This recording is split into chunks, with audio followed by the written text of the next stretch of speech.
Good morning, students. Today I am discussing about this chapter number 7, controlled statements. Okay, so what is controlled statements in Java? There are two types of controlled statement. First is the selection statement, second is the looping statement. And selection statements, there are different selection statement. First is if statement, second is if else statement, third is nested if statement, fourth is switch case statement, and last one is the conditional operators. So we will discuss these all statements one by one. So first I am going to discuss about if statement. This statement evaluates the test expression, or you can say condition, and depending on the result, that is true or false, it transfers the control to a particular block of statement for execution. Okay, now here this is the syntax, the rule for writing if statement in Java. So after if, here there is a test expression, or you can say it is a condition. So this is a condition, or you can say test expression.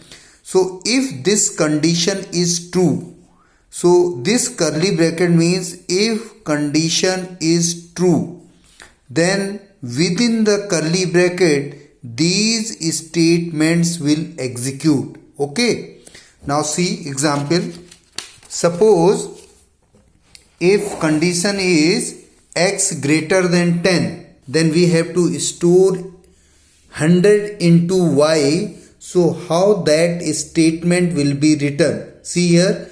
So this statement will be written like this one, if x greater than 10. So this is a test expression, or you can say condition. If x greater than 10, curly bracket means yes, then 100 will store into y memory location. So if user is inputting the value of x more than 100, in that case 100 will store into the y. So this is the example. Okay, now next is if else statement. If else means no. Okay, else means no. So see here, the statement also behave like if statement, but along with a true block of statement, it also has a false block. Means in if, here if you see after if true is, this curly bracket is working as a true, but if else statement, see here, if test condition or test expression is true, this is a case of true. Listen here very carefully, this is true. In case of true, if this condition is satisfying, these statements will be executed.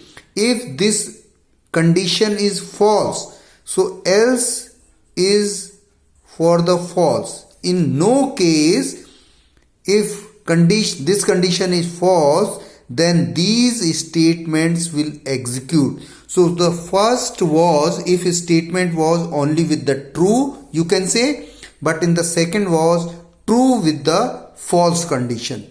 In means in true condition, which statements have to execute, and in false condition which statement has to execute. Now see examples.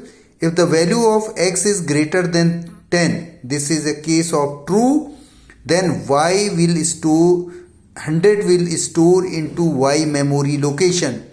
If the value of x is less than 100, so in this case this no case will execute, else means no, then in y 150 will be stored. Okay, thank you, and rest statements I will discuss into the next video.